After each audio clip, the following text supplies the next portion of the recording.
नमस्कार। आज हम एक बहुत गहरे सवाल पर बात करने वाले हैं। ये जो नैतिकता है, सही गलत का फैसला, ये आखिर आता कहाँ से है? क्या ये हमारी फीलिंग्स से तय होता है या किसी काम के नतीजे से? देखिए, इमानुएल कांट ने इस पर बिल्कुल अलग, बल्कि कहूँ तो क्रांतिकारी नजरिया पेश किया था। हाँ, बिल्कुल। खासकर अपनी किताब क्रिटिक ऑफ प्रैक्टिकल रीजन में। तो आज हम उनके कुछ खास विचारों को समझने की कोशिश करेंगे। जी। और कांट के जो सेंट्रल पॉइंट था वो यही था कि नैतिकता का आधार न तो हमारी, आप कह सकते हैं, बदलती भावनाएं हो सकती हैं, न ही किसी काम के वो अनिश्चित नतीजे। अच्छा। उन्होंने जोर दिया कि सच्ची नैतिकता शुद्ध तर्क, मतलब प्योर रीजन, और स्वतंत्रता यानी फ्रीडम पर टिकी होनी चाहिए। तो आज हम यही समझने की कोशिश करेंगे कि कांट के हिसाब से नैतिक नियम हमारी निजी इच्छाओं या चाहतों से ऊपर उठकर एक यूनिवर्सल तर्क से कैसे निकलते हैं। ये दिलचस्प है क्योंकि आमतौर पर तो हम यही सोचते हैं ना कि भाई अच्छा काम वो है जिससे खुशी मिले या कोई अच्छा नतीजा निकले। हाँ, अक्सर यही सोचा जाता है। लेकिन कांट कहते हैं कि ये गाइड भरोसेमंद नहीं है। जैसे उनका वो उदाहरण है कि झूठा वादा करना, हाँ। वो हमेशा गलत है, चाहे उसका नतीजा कितना भी फायदेमंद क्यों न लगे उस वक्त। बिल्कुल। तो अगर भावनाएं नहीं, नतीजे नहीं, तो फिर हमारे कर्मों का आधार क्या होना चाहिए?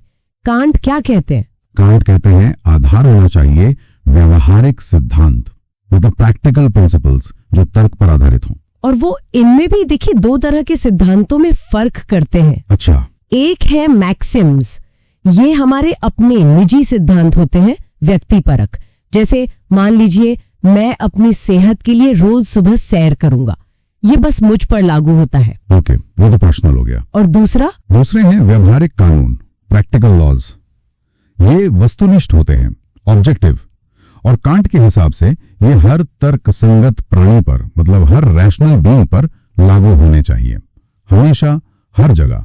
ये सार्वभौमिक होते हैं, यूनिवर्सल। और कांट ये भी कहते हैं कि जब हमारी इच्छा पूरी तरह से सिर्फ तर्क से नहीं चलती, जो अक्सर होता है, तब इंपेरेटिव्स यानी कि आदेशात्मक नियम सामने आते हैं। ये हमें बताते हैं कि हमें क्या करना चाहिए। तो इसका मतलब कांट उन सभी सिद्धांतों को सिरे से खारिज कर देते हैं जो सिर्फ हमारी अपनी खुशी या जिसे वो आत्म प्रेम कहते हैं उस पर आधारित हो। जी हाँ, बिल्कुल। उनका मानना था कि ये सिद्धांत तो अनुभव पर टिके होते हैं, बदलते रहते हैं, और इसलिए कभी भी सबके लिए हर वक्त मान्य होने वाले नैतिक कानून नहीं बन सकते। मुझे उनकी वो बात भी याद आ रही है कि वो इस पर बड़े हैरान थे कि लोग इच्छाओं को ऊंची या नीची श्रेणी में क्यों रखते हैं। हाँ। उनके लिए जरूरी बस ये था कि क्या इच्छा का आधार सुख है? अगर है तो बस वो नैतिक कानून का आधार नहीं बन सकती, चाहे वो सुख कितना ही रिफाइंड क्यों ना लगे। एकदम सही कहा आपने। तो फिर सवाल वही आ जाता है कि अगर नैतिकता का आधार हमारी इच्छा, भावना या नतीजा नहीं है तो फिर है क्या? और देखिए, यही कांट का सबसे अनोखा, सबसे मौलिक विचार सामने आता है। बताइए। वो कहते हैं नैतिकता का आधार कानून का मैटर, यानी उसकी विषय वस्तु, उसका कंटेंट नहीं है, बल्कि उसका फॉर्म है, उसका ढांचा, उसका रूप। कानून का फॉर्म, ये थोड़ा समझने में मुश्किल लगता है। इसका क्या मतलब हुआ? सिर्फ ढांचा? हाँ, देखिए, इसे ऐसे सोचिए, कोई भी नियम या कानून है, ठीक है, अगर हम उससे ये हटा दें कि वो किस बारे में है, मतलब उसका मैटर या कंटेंट हटा दें, तो पीछे क्या बचता है? क्या बचता है? कांट कहते हैं सिर्फ उसका ढांचा बचता है। यानी ये सवाल कि क्या ये नियम ऐसा है जिसे हर कोई हर स्थिति में अपना सके? क्या इसमें यूनिवर्सल बनने की क्षमता है? यही है फॉर्म, कानून की सार्वभौमिकता का शुद्ध रूप। अच्छा, ओके। तो नियम किस बारे में, ये जरूरी नहीं, जरूरी ये है कि क्या उसकी बनावट ऐसी है कि वो सबके लिए नियम बन सके। बिल्कुल। लेकिन इसका स्वतंत्रता से क्या लेना देना है? फ्रीडम से कैसे जुड़ता है ये? हाँ, यहीं पर कांट का विचार और भी गहरा हो जाता है। उनका कहना है कि जब हमारी इच्छा केवल कानून के सार्वभौमिक फॉर्म से तय होती है, मतलब हम इसलिए कोई काम करते हैं क्योंकि उसका सिद्धांत यूनिवर्सल हो सकता है, तो हमारी इच्छा बाहरी दुनिया के जो कार्यकारी नियम हैं, जैसे कि हमारी आदतें या इच्छाएं, हाँ, या भौतिकी के नियम, उन सबसे आजाद हो जाती है। यही सच्ची पारलौकिक स्वतंत्रता है, ट्रांसेंडेंटल फ्रीडम। हमारी इच्छा तब एक तरह से कहें तो प्रकृति की जंजीरों से नहीं, बल्कि खुद के बनाए तर्क के नियम से बंधी होती है। मतलब स्वतंत्रता और ये जो नैतिक कानून है, ये एक दूसरे से जुड़े हुए हैं। हाँ। आप एक के बिना दूसरे को नहीं समझ सकते। बिल्कुल। हम तर्क के जरिए ही इस नैतिक कानून के प्रति जागरूक होते हैं, और इसी जागरूकता से, इसी एहसास से कि हम ऐसे सार्वभौमिक नियम बना सकते हैं, हमें अपनी स्वतंत्रता का पता चलता है। हम स्वतंत्र हैं क्योंकि हम सिर्फ इच्छाओं के गुलाम नहीं हैं, बल्कि हम तर्क के आधार पर खुद को नियम दे सकते हैं। तो फिर कांट ने सबका निचोड़ एक एक मूल नियम में दिया है, जिसे कैटेगोरिकल इम्पेरेटिव कहते हैं। हाँ। है ना? वो क्या था? ऐसे काम करो कि तुम्हारी इच्छा का सिद्धांत हमेशा एक सार्वभौमिक कानून बनाने वाले सिद्धांत के रूप में मान्य हो सके। बिल्कुल। यानी कोई भी काम करने से पहले खुद से ये सवाल पूछो, क्या मैं ये चाहूंगा या चाहूंगी कि मेरा ये जो उसूल है ये पूरी दुनिया का कानून बन जाए, हर कोई इसे फॉलो करे। और सबसे महत्वपूर्ण बात, ये कानून हमें कहीं बाहर से नहीं मिलता, न किसी ईश्वर से, न समाज से, न अपनी भावनाओं से। यह शुद्ध व्यावहारिक तर्क, प्योर प्रैक्टिकल रीजन हमें खुद देता है। अच्छा, यही है स्वायत्तता, ऑटोनॉमी, अपनी इच्छा का खुद मालिक होना, तर्क के जरिए खुद को नियम देना। और इसका उल्टा? इसका उल्टा है हेटेरोनॉमी। जब हमारी इच्छा बाहरी कारकों से कंट्रोल होती है, जैसे किसी डर से, लालच से, या समाज क्या कहेगा इस दबाव से। कांट के लिए केवल स्वायत्तता ही सच्ची नैतिकता का आधार है। इसीलिए वो कहते हैं कि स्वार्थ या आत्मप्रेम पर आधारित कोई भी सिद्धांत नैतिकता के एकदम खिलाफ है। तो मतलब संक्षेप में कहे तो कांट के लिए सच्ची नैतिकता न तो बाहरी दबाव से आती है, न अंदर की भावनाओं या इच्छाओं से, ये आती है तर्कसंगत कर्तव्य से, रैशनल ड्यूटी। हाँ, हमें ऐसे सिद्धांतों पर चलना चाहिए जिन्हें हम चाहें कि वो सबके लिए कानून बन जाए, और ये सब एक स्वतंत्र स्वायत्त इच्छा से होना चाहिए। नैतिकता की जड़ें एक तरह से खुद तर्क के अंदर ही है। बिल्कुल सही निचोड़ है, और ये हमें सोचने पर मजबूर करता है ना कि अगर नैतिक कानून पूरी तरह से तर्कसंगत फॉर्म या संरचना से आता है और भावनाओं या नतीजों से बिल्कुल आजाद है, तो फिर हम अपने रोजमर्रा के फैसलों को या समाज के नियमों को कैसे परखें? क्या कोई नियम सिर्फ इसलिए मान्य या बाध्यकारी हो सकता है क्योंकि उसकी तार्किक बनावट यूनिवर्सल होने लायक है, भले वो हमें मतलब भावनात्मक रूप से सही ना लगे या उसके नतीजे हमें ठीक ना लगे? नैतिक नियम और शुद्ध तर्क का। हाँ, ये बहुत दिलचस्प है। स्रोत कहते हैं कि नैतिक नियम शुद्ध तर्क का एक तथ्य है, मतलब यह हमें अनुभव से पहले ही पता होता है। जी, ए प्रायोरी और पूरी तरह निश्चित, भले ही असल जिंदगी में लोग उसे माने या ना माने। ये थोड़ा अजीब नहीं लगता कि अनुभव से पहले ही पता हो? अजीब तो है, पर ये नैतिकता को हमारे रोजमर्रा की भावनाओं, दुनिया में जो हो रहा है उससे बिल्कुल अलग कर देता है। अच्छा, तो जैसे एक अंदरूनी कंपास जो सिर्फ तर्क से चलता है। बिल्कुल। एक स्रोत बताता भी है कि खुशी के सिद्धांत तो अनुभव पर टिके हैं, पर नैतिकता वो पूरी तरह तर्क पर। तो फिर हमारे कर्मों का क्या? क्या सिर्फ नियम के हिसाब से चलना काफी है? यहाँ एक बारीकी है ना? हाँ, बहुत जरूरी बारीकी। किसी काम का असली नैतिक मूल्य तभी है जब आपकी इच्छा शक्ति, आपका इरादा सीधे नैतिक नियम से बंधा हो। मतलब जरा खोलकर बताइए इसे। मतलब अगर कोई काम नैतिक नियम के अनुसार तो है, पर किया गया है किसी डर से या शायद इनाम के लालच में, हाँ, तो कांट कहते हैं कि उसमें लीगैलिटी यानी वैधता तो है, पर मोरालिटी यानी नैतिकता नहीं है। ओह, तो नैतिकता के लिए काम कानून के खातिर ही करना होगा, किसी और वजह से नहीं? बिल्कुल। इरादा सिर्फ और सिर्फ नियम का सम्मान होना चाहिए। तो ये जो नैतिक नियम के प्रति सम्मान है, ये क्या चीज है? स्रोत इसे एक अनोखी भावना कहते हैं। हाँ, ये अनोखी है क्योंकि बाहर से नहीं आती, ये हमारे तर्क से, अंदर से पैदा होती है। मतलब ये कोई आम इमोशन नहीं है? नहीं, ये अकेली ऐसी भावना है जिसे हम अनुभव से पहले ए प्रायोरी जान सकते हैं। कैसे? जब हम अपनी इच्छाओं को, अपनी चाहतों को नैतिक नियम के ऊंचे स्टैंडर्ड से नापते हैं, तो हमें अपनी कमी महसूस होती है। अच्छा। और यही एहसास उस नियम के लिए इज्जत, सम्मान पैदा करता है। यही असली नैतिक मोटिवेशन है, कोई लालच या डर नहीं। समझ गया। तो इरादा नेक होना चाहिए, सम्मान से प्रेरित, लेकिन इस सब का मकसद क्या है? ये सर्वोच्च शुभ क्या है? हाँ, द हाईएस्ट गुड। स्रोत कहते हैं कि सद्गुण यानी नैतिक रूप से सही होना, खुश रहने के लायक होना, वो सबसे जरूरी शर्त है। सबसे जरूरी शर्त है, पर वो पूरा शुभ नहीं है। पूरा शुभ क्या है फिर? पूरा शुभ है सद्गुण और खुशी का मेल। कांट का व्यावहारिक तर्क इन दोनों को जोड़कर देखता है। मतलब एक आदर्श दुनिया जहां नेक लोग खुश भी हों। बिल्कुल। व्यावहारिक तर्क के लिए ये दोनों अविभाज्य हैं। लेकिन यहाँ एक पेच है। स्रोत ये भी कहते हैं कि इस दुनिया में हम कितना भी अच्छा बने, कोई गारंटी नहीं कि हमें उतनी ही खुशी मिलेगी। सद्गुण और खुशी का कनेक्शन यहाँ जरूरी नहीं लगता। सही कहा। और ये कांट के लिए एक बड़ी चुनौती थी, क्योंकि अगर सर्वोच्च शुभ जिसमें खुशी भी शामिल है उसे पाया ही नहीं जा सकता, तो फिर वो नैतिक नियम ही बेकार हो जाएगा जो हमें उसे पाने को कहता है। हाँ बिल्कुल, नियम व्यर्थ लगेगा। कांट का जवाब थोड़ा मेटाफिजिकल है। वो कैसे? वो कहते हैं कि शायद ये कनेक्शन इस दुनिया में जिसे हम इंद्रियों से जानते हैं उसमें न दिखता हो, लेकिन हम खुद को सिर्फ इस इंद्रिय जगत का हिस्सा नहीं बल्कि एक बौद्धिक जगत, एक इंटेलिजिबल वर्ल्ड का हिस्सा भी सोच सकते हैं। विचारों और तर्क की दुनिया। हाँ, और शायद उस लेवल पर नैतिकता, कारण और खुशी परिणाम का एक जरूरी रिश्ता हो। अच्छा, शायद किसी उच्च शक्ति के जरिए। हाँ, शायद प्रकृति के एक ऐसे निर्माता के माध्यम से जो तर्क और नैतिकता को समझता हो और जिसने दुनिया ऐसी बनाई हो। ये एक संभावना है। ये तो काफी गहरा विचार है।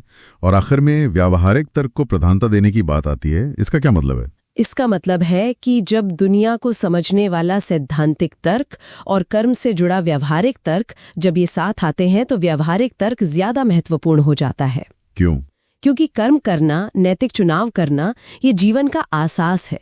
ये सिद्धांत सीधे हमारे एक्शन से जुड़े हैं और तर्क पर आधारित होने के कारण जरूरी हैं। तो इस पूरी चर्चा का निचोड़ क्या निकला? कांट के हिसाब से नैतिकता तर्क पर आधारित है, न कि भावनाओं पर। बिल्कुल, और हमारे कर्मों का मूल्य नतीजे में नहीं, नियत में है। क्या हम सिर्फ नियम के सम्मान में काम कर रहे हैं? और सर्वोच्च शुभ का आइडिया हमें सद्गुण और खुशी दोनों के लिए कोशिश करने को कहता है। हाँ, भले ही इस दुनिया में उनका मिलना तय न लगे। ये सब सोचने पर मजबूर करता है। अगर नैतिकता का सीधा मकसद यहाँ और अभी खुशी पाना नहीं है तो फिर उस सर्वोच्च शुभ के लिए कोशिश करने का हमारी रोजमर्रा की जिंदगी में क्या मतलब है? और इन स्रोतों में कांट एक बड़ा दिलचस्प सवाल उठाते हैं कि भाई अगर हम ईश्वर या आत्मा की अमरता जैसी बातों को मतलब वैज्ञानिक रूप से साबित नहीं कर सकते, हाँ, तो क्या नैतिकता टिक सकती है? तो चलिए इसी को समझने की कोशिश करते हैं। कांट दो तरह की तर्कणाओं से शुरुआत करते हैं, है ना? हाँ बिल्कुल, और ये फर्क समझना बहुत जरूरी है। देखिए, एक है सैद्धांतिक तर्कणा जिसका काम है दुनिया को जानना, समझना, सच क्या है, और दूसरी है व्यवहारिक तर्कणा जो ये तय करती है कि हमें करना क्या चाहिए, मतलब हमारे कर्म, हमारी नैतिकता क्या हो। हाँ, अच्छा। तो कई स्रोत यही बताते हैं कि कांट के हिसाब से ये जो व्यवहारिक तर्कणा है ना, ये हमें कुछ ऐसी सच्चाइयों तक ले जाती है जिन्हें सैद्धांतिक तर्कणा खुद साबित तो नहीं कर सकती। हाँ, लेकिन उसे मानना पड़ता है। ये एक तरह से तर्क के दायरे को बढ़ाती है। और इस व्यावहारिक तर्कणा का कह सकते हैं मकसद क्या है? स्रोतों में ये परम शुभ या हाईएस्ट गुड का जिक्र बार बार आ रहा है। ये क्या चीज है? परम शुभ ये कांट के नैतिक दर्शन की मंजिल है, कह सकते हैं। ये दो चीजों का मेल है, एक तो पुण्य यानी नैतिक नियमों के हिसाब से जीने की इच्छा रखना, और दूसरा उसके हिसाब से मिलने वाला सुख या खुशी। पुण्य और सुख का मेल। हाँ, एक स्रोत साफ कहता है कि नैतिक नियम हमें हुक्म देता है कि हम इसी परम शुभ को अपने जीवन का सबसे बड़ा लक्ष्य बनाएं, मतलब एक ऐसी दुनिया जहां नेकी और खुशी साथ साथ हों। लेकिन पूरी तरह नैतिक हो जाना, वो जिसे कांट पवित्रता कहते हैं, ये तो शायद हम इंसानों के बस की बात नहीं है। एक स्रोत में ऐसा कुछ था। बिल्कुल सही। कांट ये मानते थे कि हम मनुष्य सीमित हैं, तो जीवन के किसी एक पॉइंट पर एकदम परफेक्ट नैतिक पवित्रता वो हम हासिल नहीं कर सकते। तो फिर? तो इसीलिए कांट कहते हैं कि हमारे लिए रास्ता क्या है? वो है नैतिक पूर्णता की तरफ लगातार बढ़ते जाना, एक कभी ना खत्म होने वाला सफर, एक अंतहीन प्रगति। और परम शुभ तक पहुंचने के लिए ये लगातार कोशिश जरूरी है। अच्छा, तो अगर हम कभी पूरी तरह पवित्र हो ही नहीं सकते तो फिर वो परम शुभ मतलब पुण्य और सुख का मेल वो कैसे मुमकिन होगा? क्या यहीं पर वो मान्यताएं या अभिधारणाएं आती हैं जिनका जिक्र कई स्रोतों में है? बिल्कुल सही पकड़ा आपने। कांट कहते हैं कि परम शुभ को अगर हमें संभव मानना है तो कुछ चीजें हमें माननी ही पड़ेंगी, भले ही हम उन्हें साबित ना कर पाएं। पहली है आत्मा की अमरता। आत्मा की अमरता क्यों? क्योंकि अगर हमें नैतिक रूप से हमेशा बेहतर होते जाना है, लगातार प्रगति करनी है, तो उसके लिए तो अनंत जीवन चाहिए ना। अच्छा, हाँ ठीक है, अनंत प्रगति के लिए अमरता। और दूसरी मान्यता क्या है? दूसरी है ईश्वर का अस्तित्व। देखिए, कांट का तर्क है कि इस दुनिया में ऐसा जरूरी तो नहीं कि नेकी करने वाले को हमेशा खुशी मिले ही। हाँ, ये तो है। प्रकृति खुद ये तालमेल नहीं बिठाती, इसलिए एक ऐसी नैतिक शक्ति यानी ईश्वर को मानना जरूरी हो जाता है जो ये पक्का करे कि पुण्य का फल आखिर में सुख ही हो। कई स्रोत इसी नैतिक विश्व निर्माता की जरूरत पर जोर देते हैं। और तीसरी सबसे अहम स्वतंत्रता, मतलब इच्छा की स्वतंत्रता। अगर हम अपने चुनाव करने के लिए आजाद ही नहीं है तो फिर नैतिकता का सही गलत का कोई मतलब ही नहीं रह जाता।